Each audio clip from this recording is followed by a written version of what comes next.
Previously on Funny Science Fiction. And fortunately, the finger of fate pointed my direction. And the rest, as they say, is history. Hi,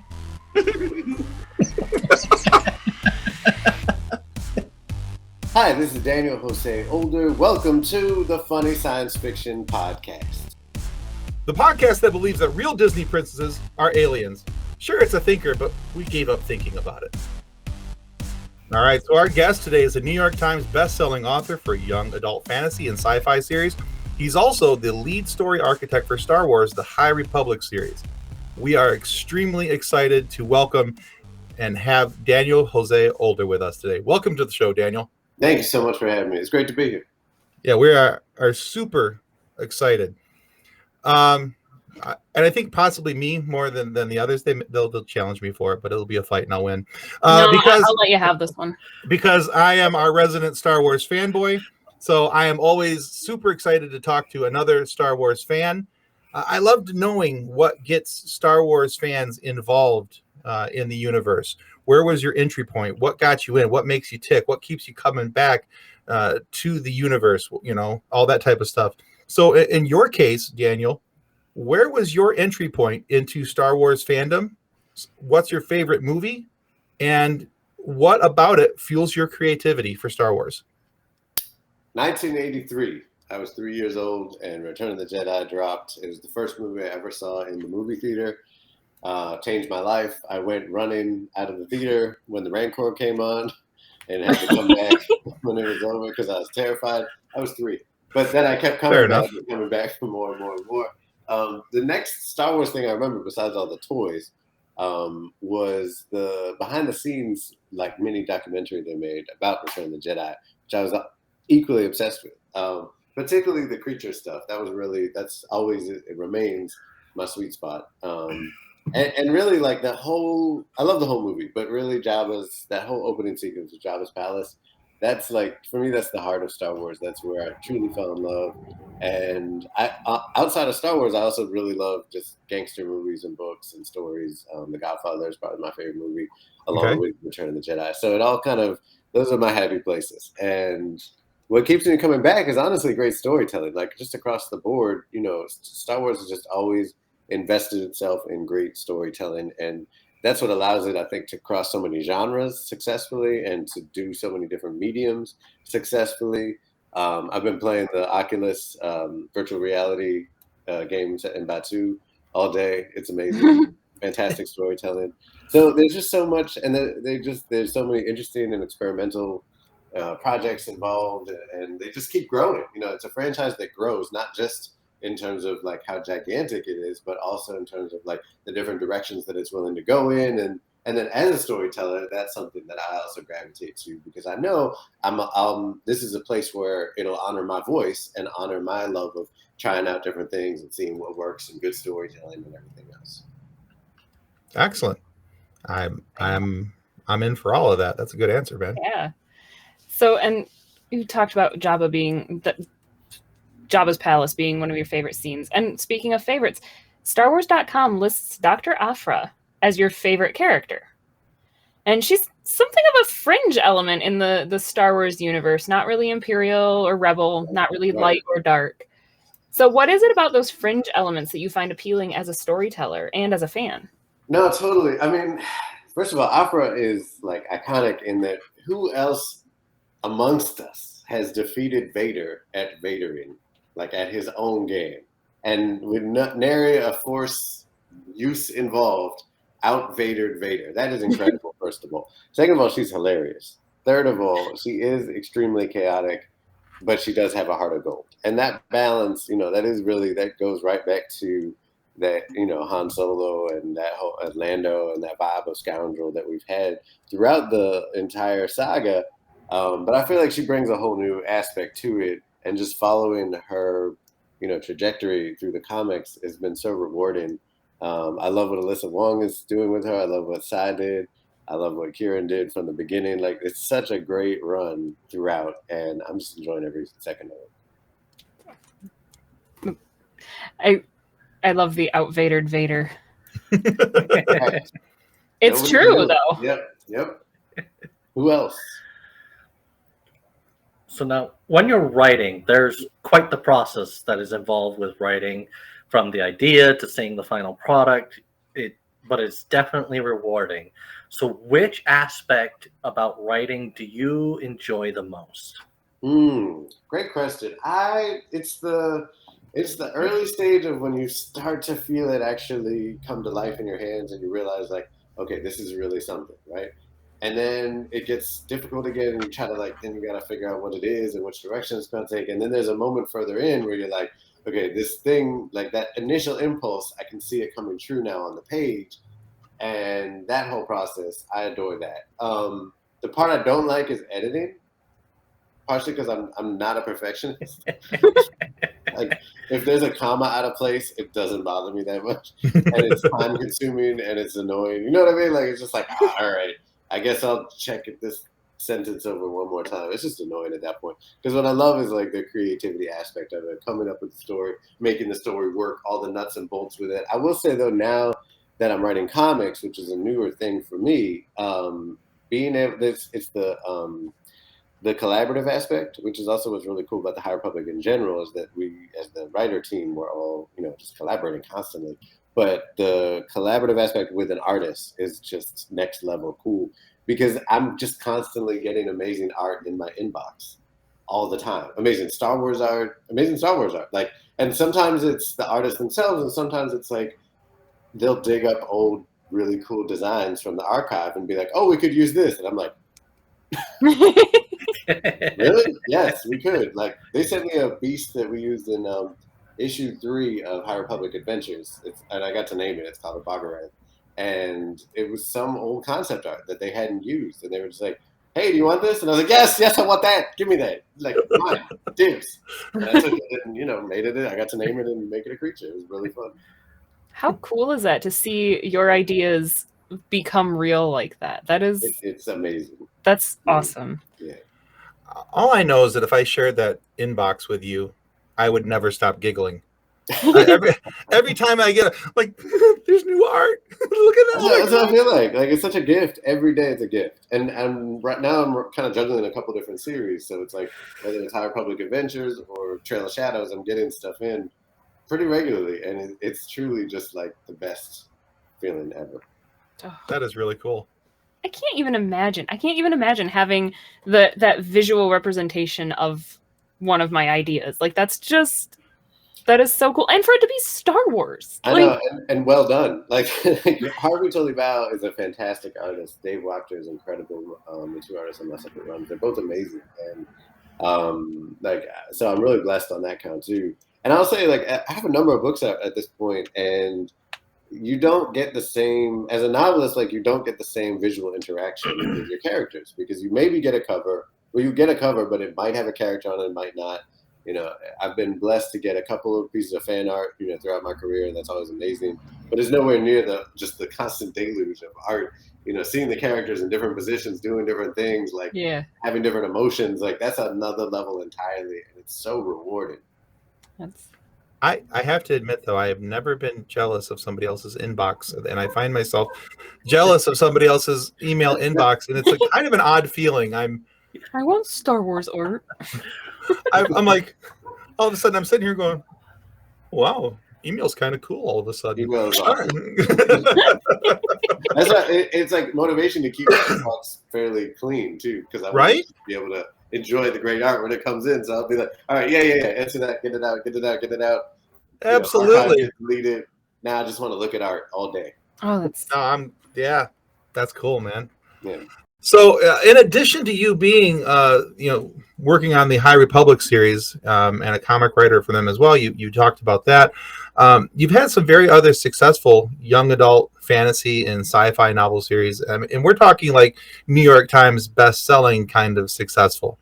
So, where did your influences for writing come from? Because from what I read, when you got started in writing, you never really saw yourself as an author, and you kind of saw yourself as an outlier, somebody kind of like just throwing stuff in there to kind of shake up the world. Yeah, definitely. I definitely knew I wanted to tell stories. I didn't know what that path would lead to. I didn't know what medium it would be. I spent a lot of my 20s trying to figure that out and doing a lot of music. to tell stories, which was a lot of fun and rewarding in different ways, but not financially. So, on a very practical level, I just needed to make some money to get out the ambulance. I was a paramedic at the time, and it was a great job, but I also knew I didn't want to do it for the rest of my life. I knew I wanted to tell stories. So writing novels was like a very straightforward way to do that, and that's what I gravitated towards eventually. I was really influenced by writers like Octavia Butler, Walter Mosley were some of my favorites, remain some of my favorites, Star Wars for sure. And, I wasn't sure how it would go or how to make my mark. I just knew that storytelling was something I wanted to do. And I definitely knew that I had things to say about the world, and I wanted to say them with adventure and with excitement, because those were the stories that moved me the most when I was a kid and continue to this day. And I feel like that's I can write an essay and I enjoy it. I do it sometimes, but for me, like the sweet spot, and I think the real way to like reach people, in their hearts is through story. Nice. Okay. And speaking of influences, what 3 pieces of advice would you give to someone who wants to tell their story? 3, huh? Tricky one. I would say, first of all, self-care is the most important thing. It's more important than, like, people will tell you to write every single day. I think that's terrible advice. Just on a very basic level, a lot of people can't, for various reasons. And they shouldn't if they can't. Because the one thing that will stop you from writing is not missing a day, but it's feeling bad about missing a day, and then feeling shameful, and then feeling regret, and then you're thinking about all the days you didn't write instead of actually thinking about what you want to write, and that's not helpful. So I really believe in what that comes back to, again, is self-care. Is taking care of yourself and not overdoing it, not pushing yourself too hard, and not burning out. You're not going to write well if you're burnt out. You're not going to write at all if you're burnt out, because you just got to recover, and that's what it is. I say that as someone who has taken even an entire year off in the middle of my career, and it was very, very crucial that I did that. You have to take care of yourself. I would also say keeping a journal is really helpful. Doesn't have to be deep. I don't write that much personal stuff usually. It's just like somewhere where I can jot down notes and get things out of my head and onto the page. I find it very rewarding to keep it on the computer, because that actually kind of warms you up to then writing whatever you're going to write. It's hard to sort of sit down. You're going about your business, you're living your life, walking the dogs, eating breakfast, and then you just sit down and you're supposed to be creative. If you can kind of ease into that more by just jotting down how you're feeling, what's going on, it changes the dynamic between yourself and the page. And finally, I would say, try different things. Like, allow yourself to be playful and experiment and try different motifs and rhythms and storytelling techniques, and really, push yourself, grow. Like I'm just always growing as a writer, and first of all, it makes me a better writer, and that's great. But also, just for me, it keeps things challenging and interesting and exciting. That I'm pushing myself in different directions. Like I said, comics is new to me, and that's given me a whole new experience of writing that I never would have had, and a whole new take on my career. And as a side bonus, like, it also brings me a lot more readers in a whole other realm, and I get to see cool art all the time, like we talked about. That's cool. Excellent. I like that your advice is to take care of yourself, not just you have to write, you have to do. No, you do have to take care of yourself, because you're going to burn yourself out otherwise. Indeed. Like, the number of times that people's mental health is not first on their list is just sad. Exactly. Yeah, I was thinking of just real quick. That's what, So there's another writer that we've had on the show before. Her name is Sarah Ray Werner. She writes a podcast called Girl in Space. It's really cool. I strongly suggest everybody go check that out. If you're listening to this and you want a cool episodic sci-fi podcast, go check out Girl in Space. But she also does a live show on Wednesday nights and Friday nights where she gets creative people together, and they sit down and they write, and they're together and all this stuff. So she gets in there, everybody talks for about a half hour, then it's like an hour of quiet, everybody goes and writes or does whatever. I like that. And one of the things that she talks about in that is she always tells people 2 things. Number one, don't feel like you have to write just because you're here. Sometimes you just need to take the night off. You just need to be around other people who are creative or whatever. And she also tells people, so that her 2 biggest things are hydrate, don't dehydrate. And then secondly, take care of yourself. That's great. She's like, and then if you're doing those things, the writing will come back around. Absolutely.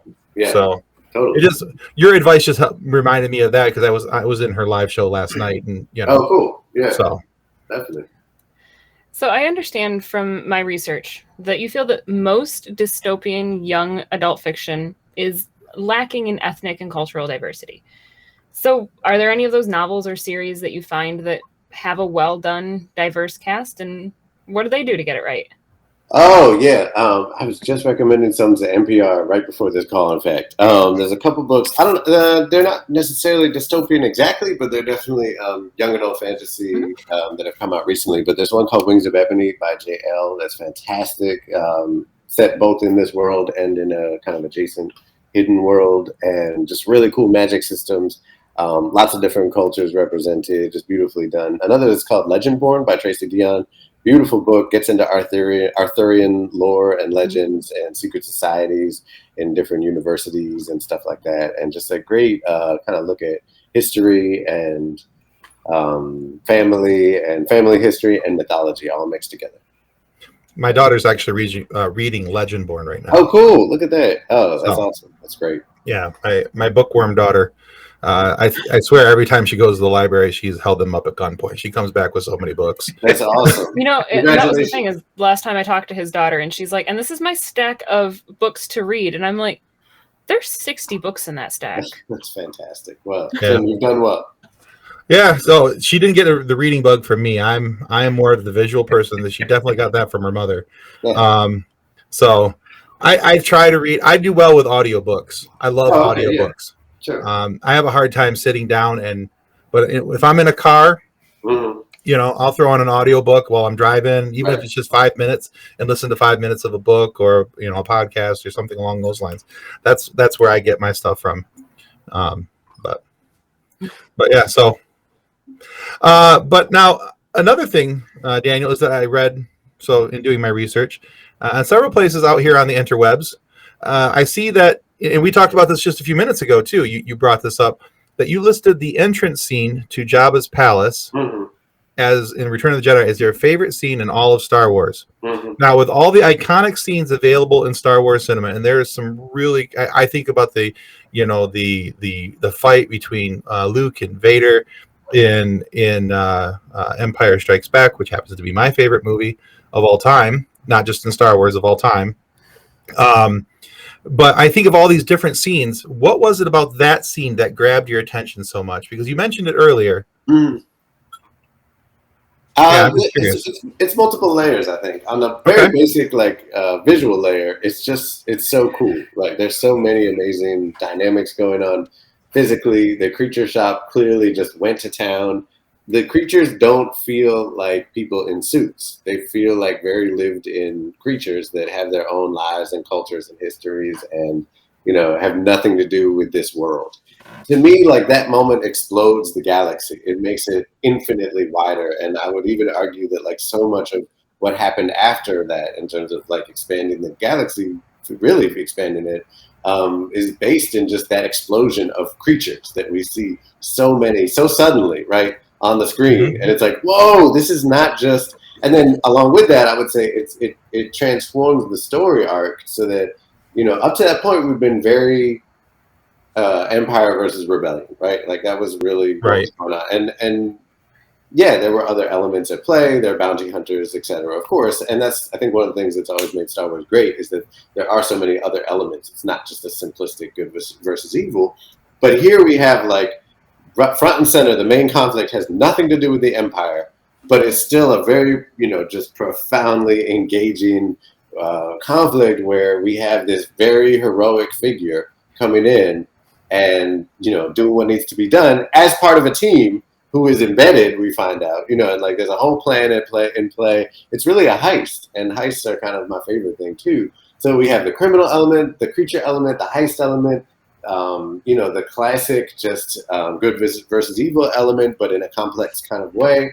So everything is in it, so many different things. And, and then cool creatures. There's a rancor. There's so many cool creatures. Right? There's a frog dog. All this stuff. It's it has everything. Okay.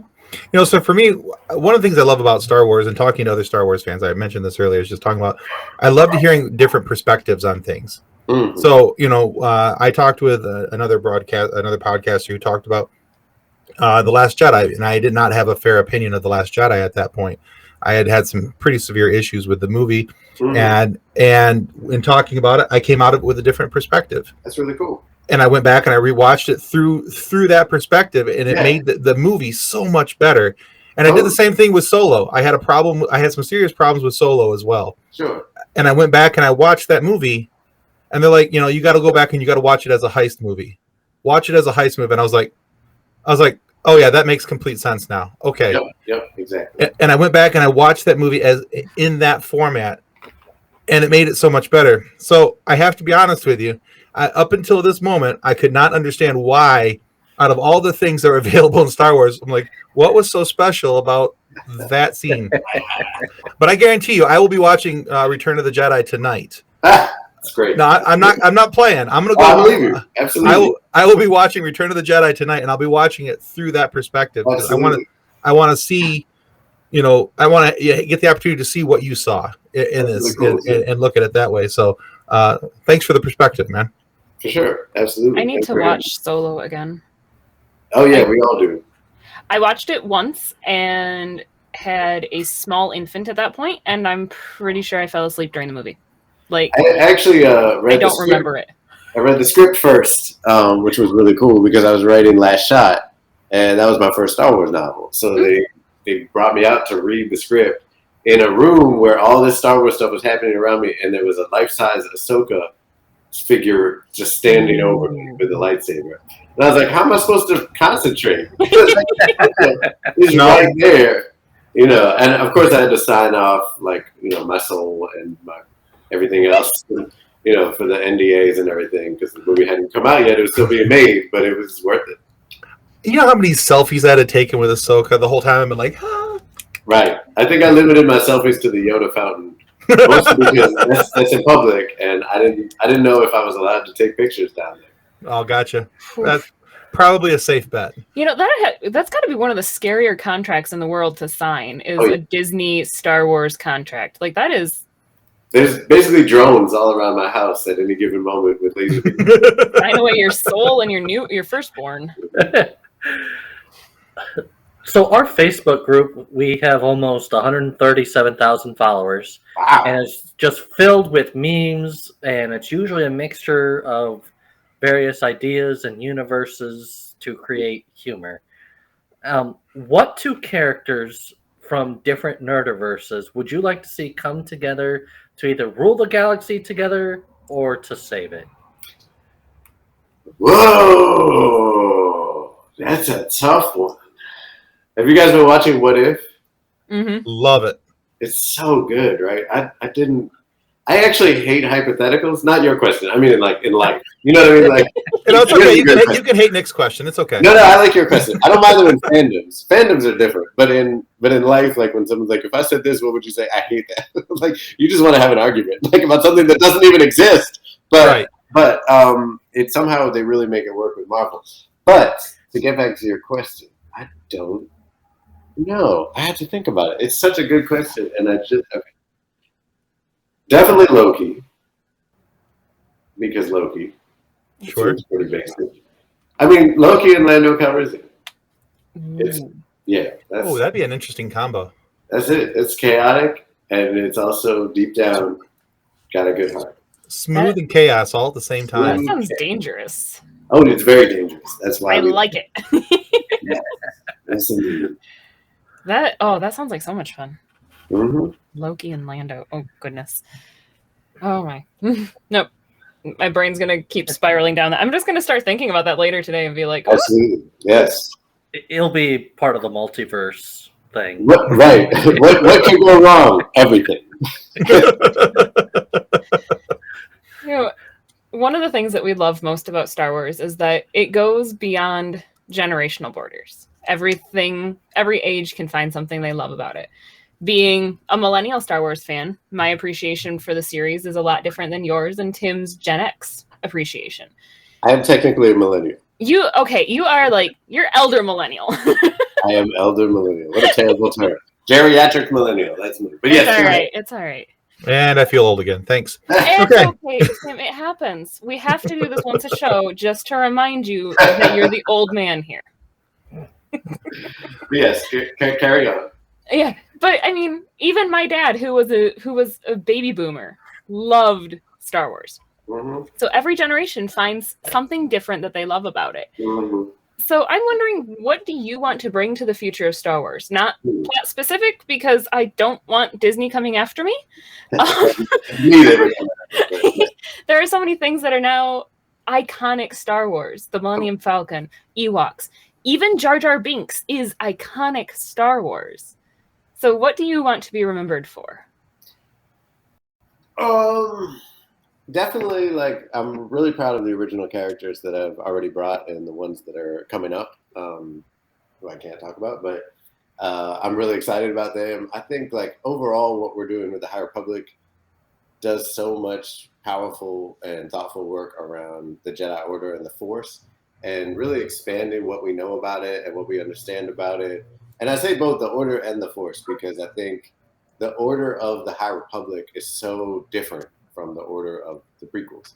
And it's been really, really fun, first of all, but also just thought-provoking to explore what a Jedi Order looks like in a time of peace and how that allows the different Jedi to really, use the Force in different ways. I have one Padawan, Ram, who is really mechanic-focused, and he basically uses the Force to fix speeders. Like, that's his favorite thing to do. He's like 14, like he's a kid, and he just loves fixing things, and he understands machines really well, and he has the Force, so he can go in there and, fuss with things and everything else. And on one level, that's sort of a small, fun thing. On another level, it's like, wow, like, what can you accomplish in peacetime that you couldn't do because you're spending all your time trying to, like, fight a war and survive and everything else? And so we get to ask those questions, that people have different metaphorical understandings of the Force. People have different understandings of what it means to truly walk in the Force, to be a Jedi, to understand confronting fear, confronting attachments, like all of those deeper questions that I know I wondered about as a kid and as an adult, like looking at the different material we had. It's very gratifying to be able to explore them deeply through characters and with story group along the way, helping out and giving notes and being thoughtful about everything. So that's definitely a big piece of, I think, what we're collectively doing. And then, again, like for myself, it's the characters. I'm really proud of the characters that I've brought into the canon and the ones that I have coming up. You had mentioned that you got to create a beast, which, as a Star Wars, I'm a Star Wars fan, but I'm not a super fan. Yeah. So can you tell us more about the beast that you got to create? Oh, I've created a number of beasts. Well, there's Quite a that. few, actually. Actually, that was one of the notes that really first surprised me the most when I wrote Last Shot. I think the original outline had it set on a couple of really known planets. I forget which ones. And when I met with Story Group, they were like, we've seen these planets a ton. Like, why don't you make up some new planets? And I was like, you want me to just make up a Star Wars planet? And they're like, yeah. And I was like, not a problem. And that's when I really started. It's a big galaxy, so they do encourage that. And that's so I was like, great, planet, moon, planet, creature, planet, culture, boom. And I had a great time. Now, specifically, the Barbarand is a creature that they passed me along the concept art for. And I don't actually know who the original artist is that they gave it to me, but it's really cool and it's huge and it kind of looks spider-like, but also like a giant reptile maybe with many legs and like weird little tendrils on its face and stuff, and kind of looks like a giant cockroach lizard. Ugh. And someone's like leading it along in front, and there's a saddle on it too. So I really just wanted to have fun with it and put it in an arena and have a big like gladiator fight. And one thing they're kind of known for is that when they're hungry, they exude slime out of their mouth that's extremely slippery, which is why you need the guy in the front to kind of like guide it forward. And it's a very dangerous job because you're slipping on slime the whole time and it's hungry. So most people die. But, it's fun. That's... The mental image of that creature is just gross. Yes, you can read about it in the High Republic Adventures. There you go. Yeah. All right, so Daniel, without asking for spoilers or hidden information, I want to ask you a no pressure question about the High Republic. Okay? Yes. All right. Now, there's lots of stories. There's lots of comments or comics rather coming out about. There's lots of comments too. Trust me, Twitter is ablaze with excitement about the High Republic. But personally, for Daniel, Yeah. what does it mean to you to be so involved with this project, and what have you enjoyed the most about the series? Oh, what a good question. There's no spoilers in that. I mean, it's just been. Well, I'm just prefacing that so that we Right. make sure that everybody understands that we're not looking for anything hidden. I know you're not. So You that don't Disney know. knows that we're not. Listen, Disney, understand. They're not. But no, it's the team aspect. I think is the most rewarding and cool part about the whole thing is that both the High Republic team of writers who are all just writers I really respect and care for, and because we're friends now, and they do great work. So it's really fun. We're all very different writers, and I think at this point I could pretty definitely identify each of them by a single paragraph of their work because I'm very familiar with who they are and what they do. Well, that's now. cool. Yeah, but also and then Michael Siglain, who's really the kind of head of the whole thing. He's the head of Disney or Lucasfilm Publishing rather, and he's just really the one that gathered us together. He's the one who I always think that there's a line in the Solo preview that didn't make it into the movie where Beckett is saying, "I'm putting together a team." And it never, I don't think it's in the movie, but it's an iconic line, right? That's Siglain. That's Michael. Like, he was like, all right, I'm putting together a team. And we were his team. So it's the honor of being asked to do it, first and foremost. And then it's the thrill of getting to do it and seeing it through. And then seeing it, like, come to fruition. And then finally, like, which you touched on, but the fan reaction has been incredible. And beyond, I really can honestly say that I went into it with I just had no idea how it was going to hit. I really went into it being like, I'm just here to tell great stories and make good Star Wars. That's it. That's my job. And I hope it lands. And I know that's out of my control. All I can do is tell great stories as best I can and with the team. And that, that it's nice in a way to be in a team because you bring less ego into it because it's a group project, right? So you're all invested in it in different ways. But it's different than being like, this is my book and my world that I created. So, if it lands, it's about me, right? Like, that's, and you try to divest yourself anyway, even when it's just your thing. But it's a lot easier to do that when you're working in a group. So I went into it being like, all right, I'm here for the team. I want to do well. I want us to hit. I don't know what's going to happen. But what I didn't expect was the true just like passion and thoughtfulness that people have brought to the High Republic. Like, I should have expected it because Star Wars fans are like that. Star Wars fans are like that across the board. We have to pause? No. But it's like the fan art, the discourse, the conversation, like the things that people are taking from it is so amazing to hear. And like that's on par with hitting the New York Times bestseller list. Like, and the fact that the fan conversation is ongoing even when it's not a release week, right? Like, you can log on to Twitter at any given moment and people will be talking about the High Republic. That is incredible. That is beyond what I imagined. And it is truly just like such a gift. So that's, I don't want to say it makes it all worthwhile, but it's like a whole other level to what we do. And to just be able to bear witness to that and see that people love our characters and love the world we're building. There's nothing like that. Excellent. That's a great answer, man. Great answer. All right. So we are officially done with the interview portion of the show. However, before we can let you go, we want to play a quiz with you. We play a quiz with every one of our guests. It's a 5-question quiz. That's just the reaction. Your reaction is not uncommon, by the way. It's a 5-question quiz. It's all about Star Wars. Okay. We're gonna test your Star Wars knowledge here. Oh Lord. Yeah, buddy. All right, but it's 5 questions. They're all multiple choice, so we do help you out a little bit. Oh, good. Okay. All right. Okay. All right. Now, if you get 3 of the 5 questions correct, we're going to send you this mug. It says, "I gave to the Red Shirt Widows and Orphans Fund." Okay. I love mugs. Well, not this particular mug because I've already drank out of this one, but we'll send you a new one. That's right. And then it's got our podcast logo on the back side of it. If you get 4 questions correct, we're going to send you the mug and this book called Custodians of the Cosmos, written by Nick's dad, Drayton Allen. Oh, wow. And Nick's dad is also the founder of our group. Oh. And so this book is written about someone as a young man who wanted to join Starfleet, washed out, couldn't make it, and so he rejoined as a janitor so he could boldly clean up after those who boldly just went. Wow. That's So- awesome. Oh, I get a custodian of the. That's really that's a very cool idea. It's a very funny book. It sounds like it. But we'll send you both of those if you get 4 out of 5. Okay. Okay. If, however, you can't get to the level of 3, we do take a picture of you and we put it in our group as a funny meme. Are you okay with that? I will allow that. Yes. All right. Very good. You didn't use the word, Tim. It's our You fun made sequence. It's a fun sequence. I have to say that. Are you gonna give me laser eyes? The It's laser in- eyes? We It's in can. we can. Oh yeah, sure. It'll be I guess poorly photoshopped, but it'll be funny. It'll be horribly poorly photoshopped. As it Yes, should it'll be. done. That's the only way to do laser eyes. Yeah. It's in my contract. I have to say fun sequence. All right, Nick, take us out.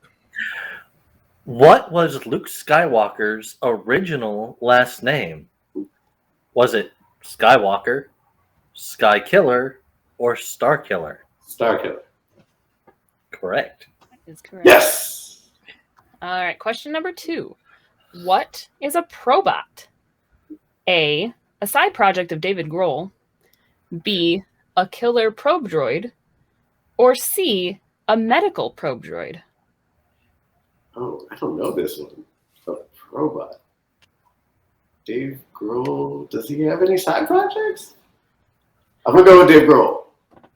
That actually is a correct answer. He is also a killer probe droid. So there were 2 correct answers. Oh, okay. So in Empire Strikes Back on Hoth, where Han Yeah. shoots the probe droid, that's a probot. Oh. Yeah, but Do we Probot know is that? also the name of a side project that Dave Grohl did with a bunch of heavy metal guys, where all he does is play the drums, and he's got different guitarists and Oh, that's singers. super cool. Yeah, So if you like Motorhead, he has a song on there with Lemmy from Motorhead.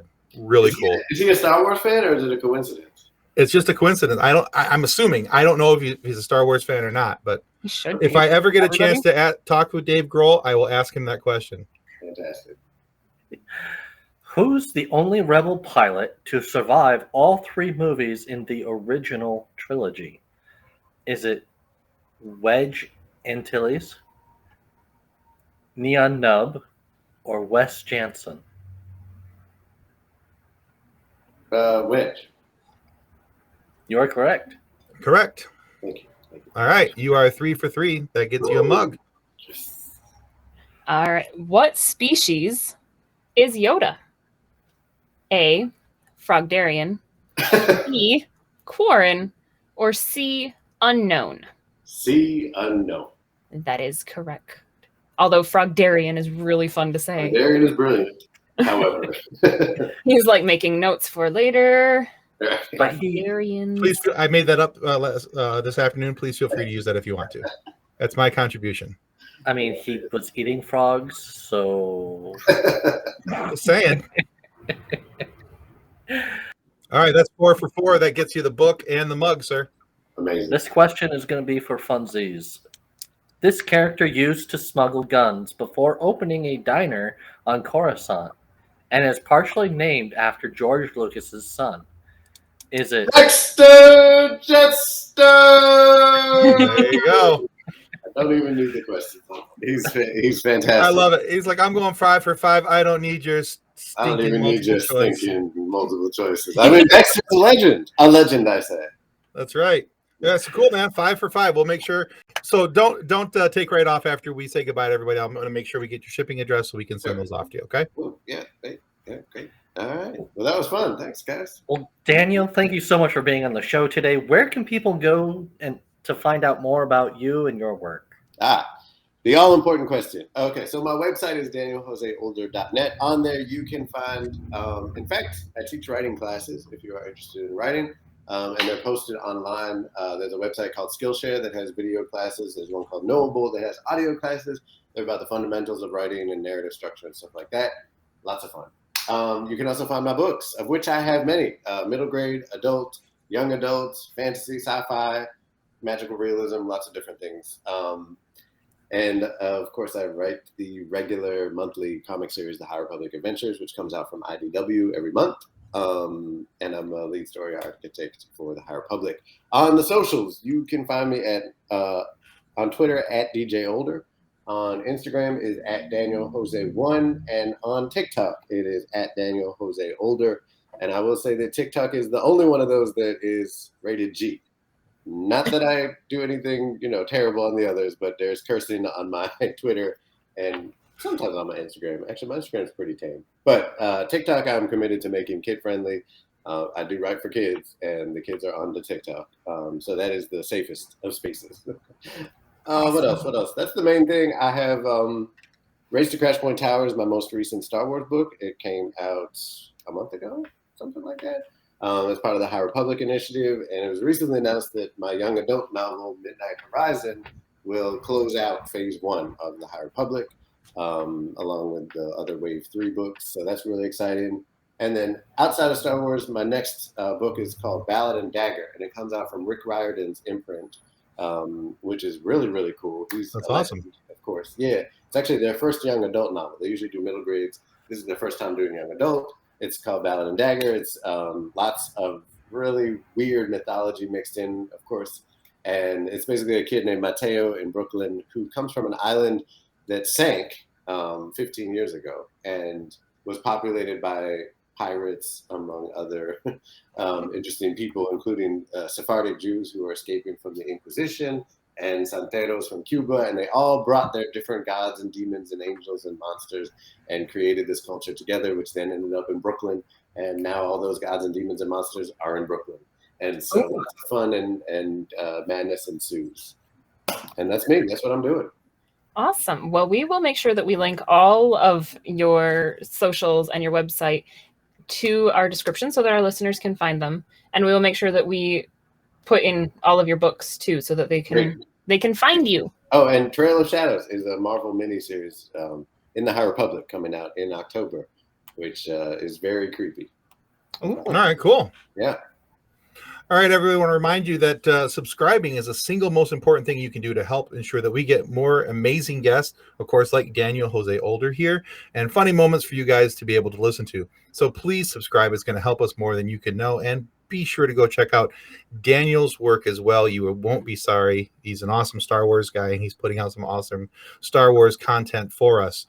Now, if you're not happy with the content of today's videos, all you have to do is submit in single form to the head of our complaint department, Nia Nub. Sure, no one understands a single word he says, but he's always seems to be right in the thick of things. And because of the massive language barrier, he pretty much relies on himself to get the work done. And if he can't handle it, he turns over his reports and all paperwork to another person in his department. That, of course, is Wicket, the Ewok from Endor. Yeah. Sure, all he can say is yub nub, but we think that's a good thing. But if the office lights go out for whatever reason and you hear Creedence Clearwater Revival's Run Through the Jungle playing over the loudspeakers, you better hope someone's just playing Star Wars Battlefront 2 on an Ewok hunt. Well, thanks again, Daniel. Amazing.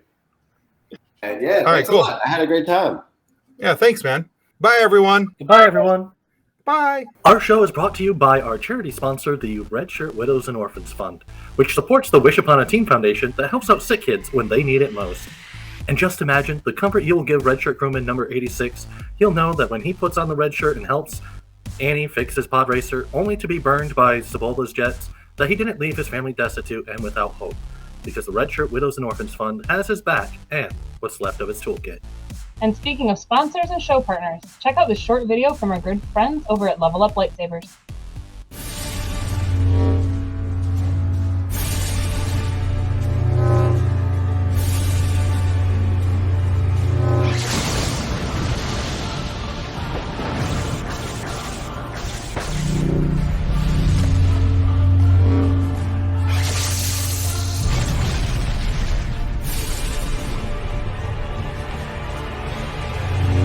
Information about Level Up Lightsabers and their online training sessions can be found in the episode description below. On behalf of the rest of the hosts of Funny Science Fiction, we'd like to thank you for listening to this episode. If you'd like to be a guest on one of our future episodes, please contact us by means of our Facebook group, Funny Science Fiction. You can find us on Twitter or Instagram using the handle @FunnySci-Fi, or you can go to DraytonAllen.com and click the Contact Me link at the bottom of the page. Thanks again. Hope you enjoyed the episode.